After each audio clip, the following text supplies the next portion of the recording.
Me gustaría iniciar primero con un agradecimiento muy especial al CETAIP por habernos invitado a dar esta conferencia. Creo que la voluntad política y el compromiso con la transparencia son visibles cuando los órganos garantes del derecho de acceso a la información organizan este tipo de eventos.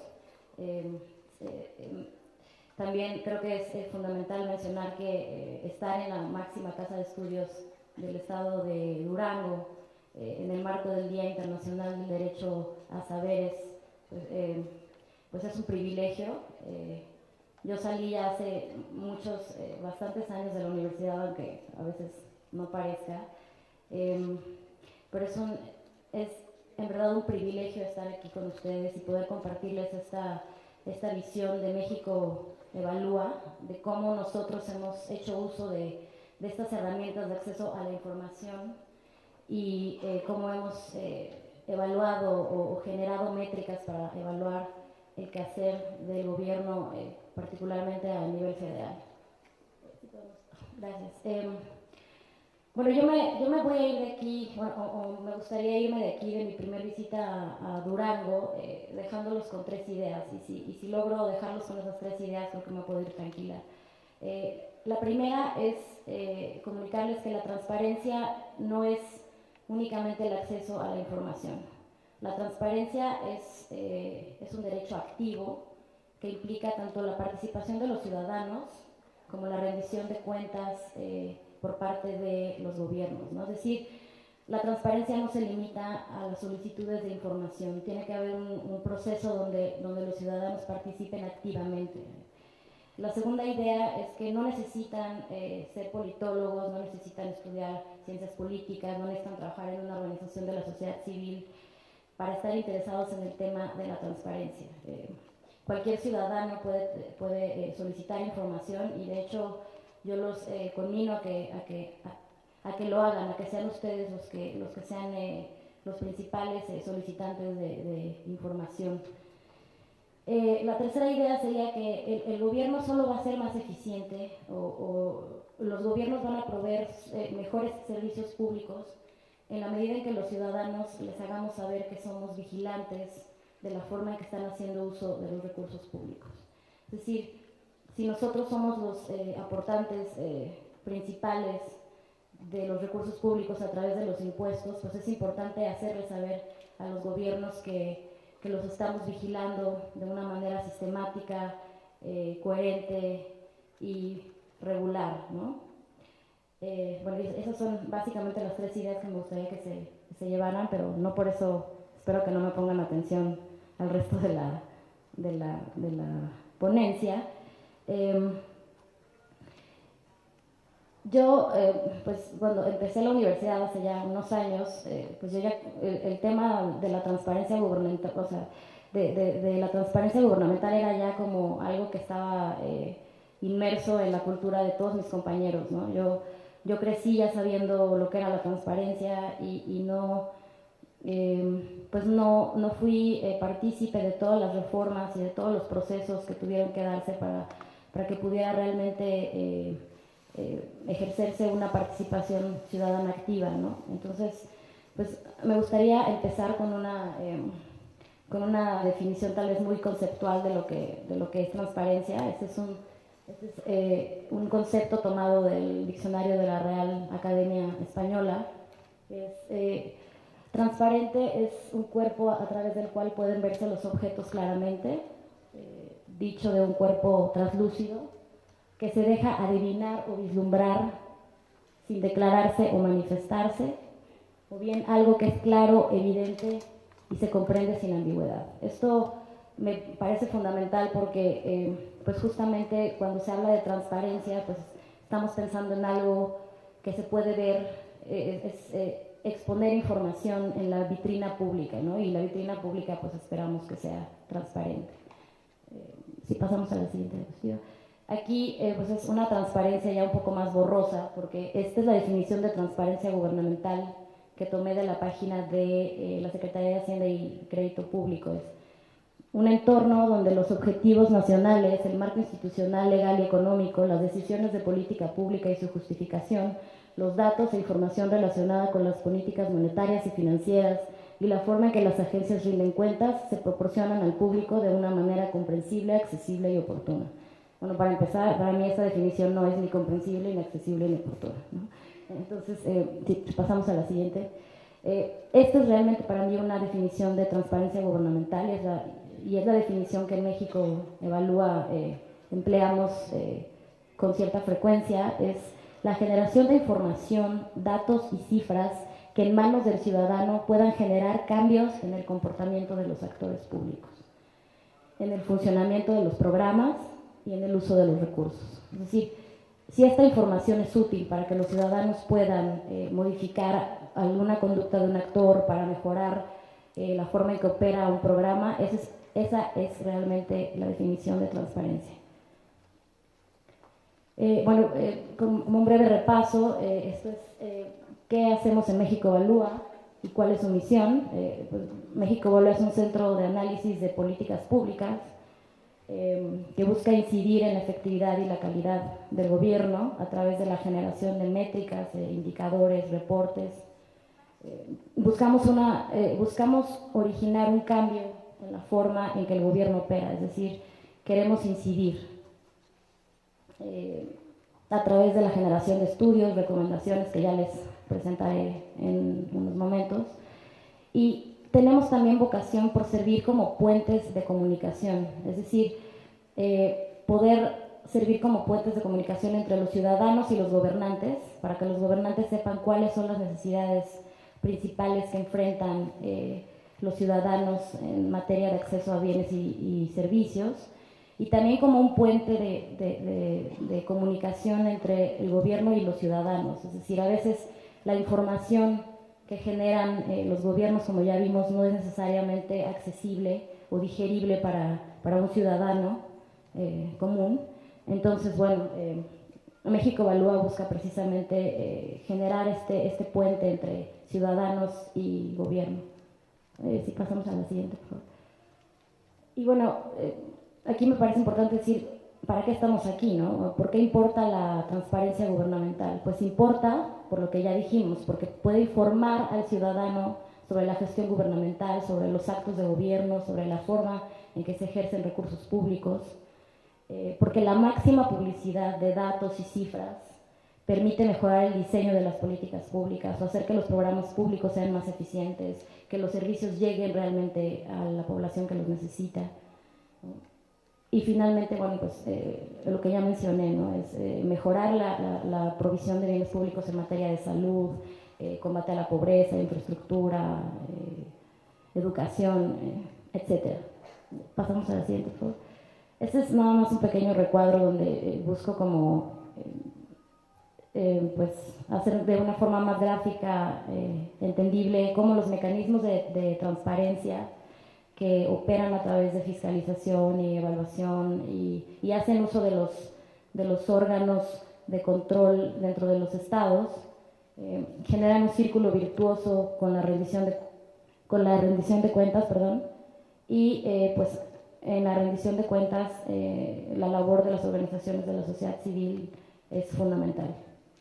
Si pasamos a la siguiente. Esta es una gráfica donde no queda claro que A es el gobierno y B es el ciudadano.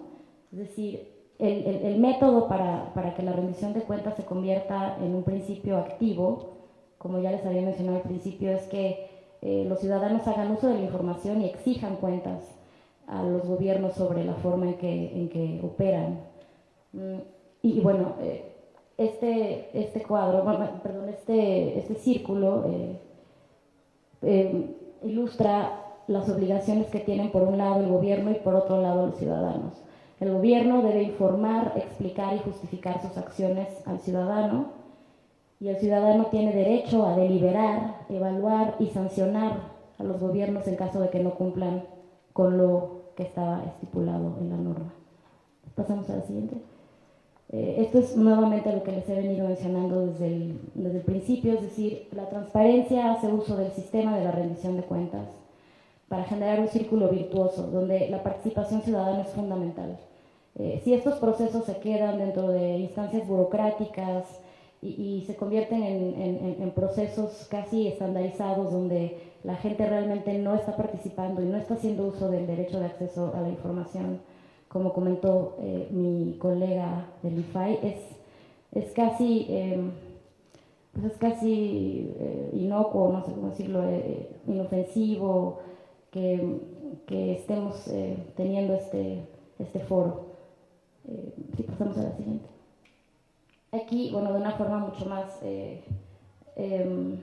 digamos, como descriptiva, es qué hacemos en México, evalúa específicamente en el tema de transparencia y acceso a la información.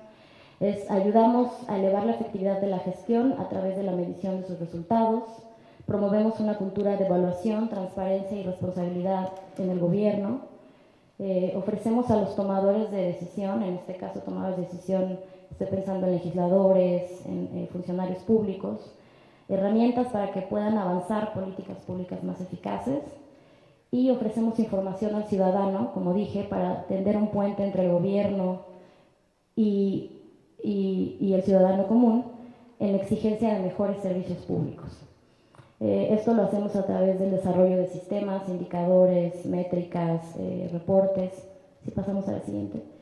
Aquí es un pequeño ejemplo de lo que México Evalúa ha venido haciendo en sus casi 3 años de existencia.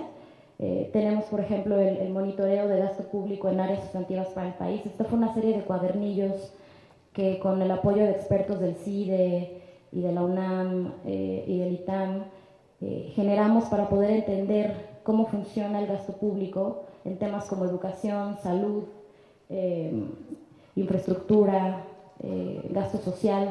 Y es muy interesante porque encontramos hallazgos que realmente son pues escandalosos, ¿no? Pensar que programas de combate a la pobreza están llegando en mayor medida a la población más privilegiada o que no lo necesita es uno de los hallazgos más, pues más funestos que pueden encontrarse, porque pues precisamente el pensar en una política social focalizada pues tenía la intención de que estos beneficios llegaran a la población que más lo necesitaba, y encontrar que casi 35% de esos beneficios no están llegando a la población que lo necesita es por lo menos escandaloso. Otro de los hallazgos relevantes que encontramos en estos estudios, por ejemplo en el tema de educación, es la aportación que tienen que hacer las familias más pobres para poder sustentar la permanencia de sus hijos en las escuelas públicas. Esto también es, otra vez, no quiero volver a usar la misma palabra, pero es escandaloso pensar que las familias más pobres son las que más dinero aportan para mantener a sus hijos en las escuelas públicas. Pasamos a la siguiente. Contamos también con monitoreo y con seguimiento en indicadores relacionados con la seguridad pública. Tenemos índices para dar seguimiento a la inseguridad. Estos indicadores están disponibles en nuestra página para todos los estados. Hicimos un índice de víctimas visibles e invisibles, buscando dimensionar el impacto que tiene la inseguridad sobre las familias de las personas que sufren algún atentado contra su seguridad personal o física. Es decir, las víctimas de la violencia en este país no solamente son las personas que reciben, o más bien las personas que son afectadas directamente en su vida o en su patrimonio. También sus familias son víctimas invisibles y bueno, en este estudio buscamos también dimensionar cuál fue el impacto, ¿no? En el índice de desempeño del sistema penal tenemos indicadores muy interesantes que están relacionados, por ejemplo, con el número de custodios respecto al número de presos que hay en cada uno de los penales federales y estatales en las 32 entidades federativas. Y pues bueno, tomando en cuenta la fuga de reos que hubo hace unas semanas, vale la pena revisar estos indicadores porque la mayoría de los penales en este país presentan una situación de autogobierno donde pues la relación de custodios con respecto a los reclusos es realmente alarmante. Si pasamos a la siguiente, por favor. Aquí, nada más como mencionarles el poder detonador del buen uso de la información pública que nos ofrece el gobierno. Aquí, este es un pequeño resumen de un estudio que hicimos analizando los resultados del informe de la cuenta pública presentados por la Auditoría Superior de la Federación.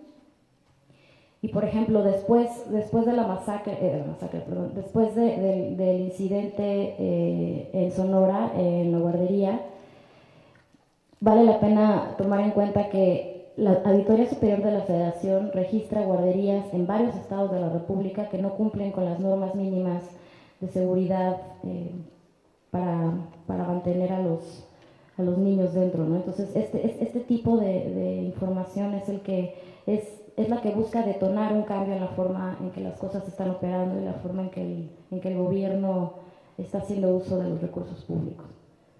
Pasamos a la siguiente. Y también, justamente la semana pasada, México Evalúa, en asociación con otra organización civil, el Instituto Mexicano para la Competitividad, presentó el Observatorio México ¿Cómo vamos?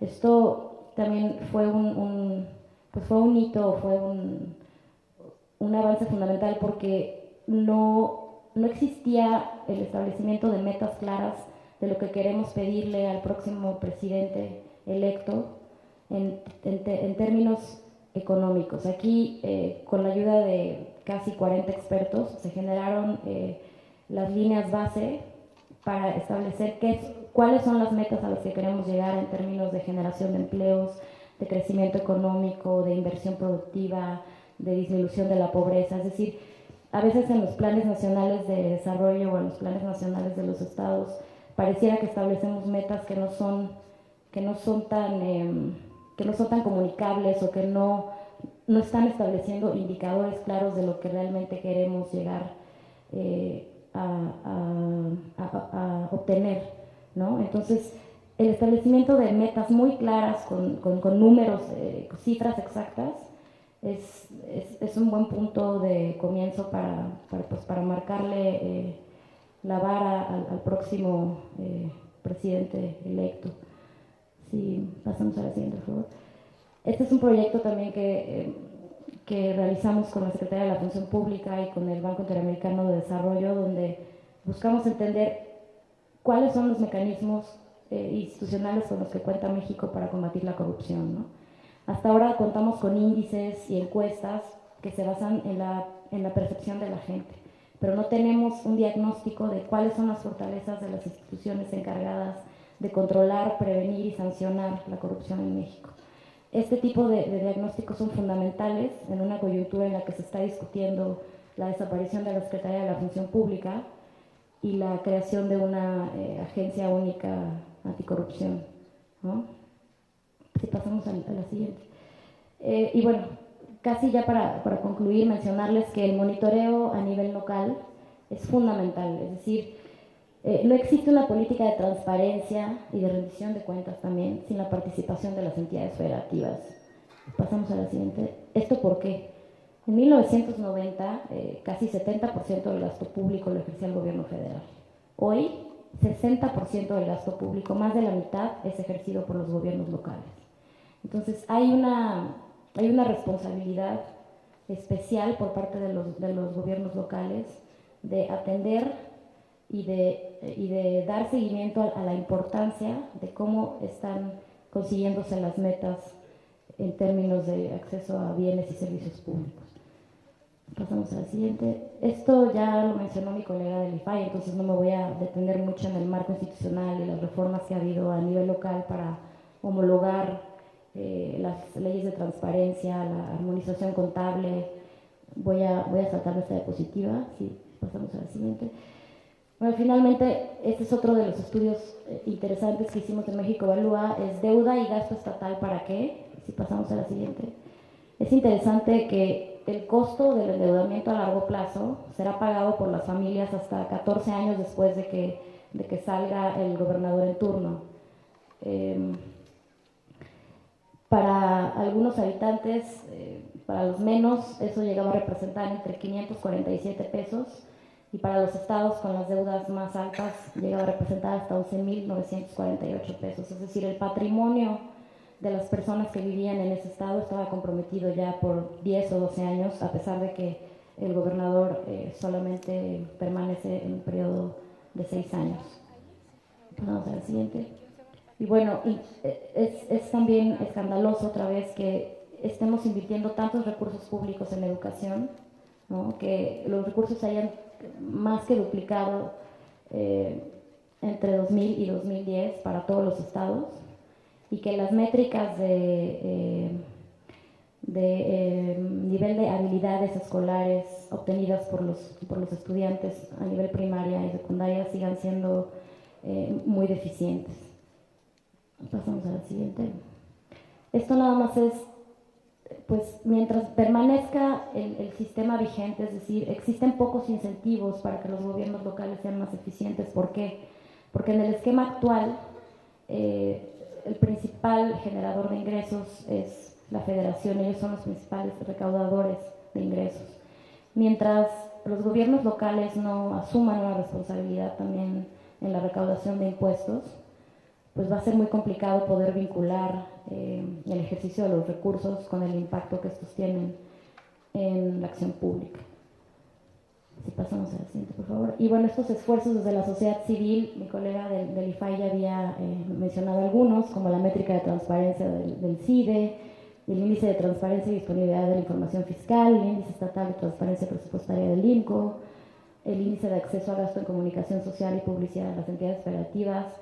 Yo, ya para no extenderme más, en la presentación no hice un ejercicio de cómo está Durango en cada uno de estos índices, pero creo que valdría la pena que de tarea se quedaran, pues ver cómo está su estado respecto a otros estados y qué tanto han evolucionado a partir de que se empezaron a generar estas métricas.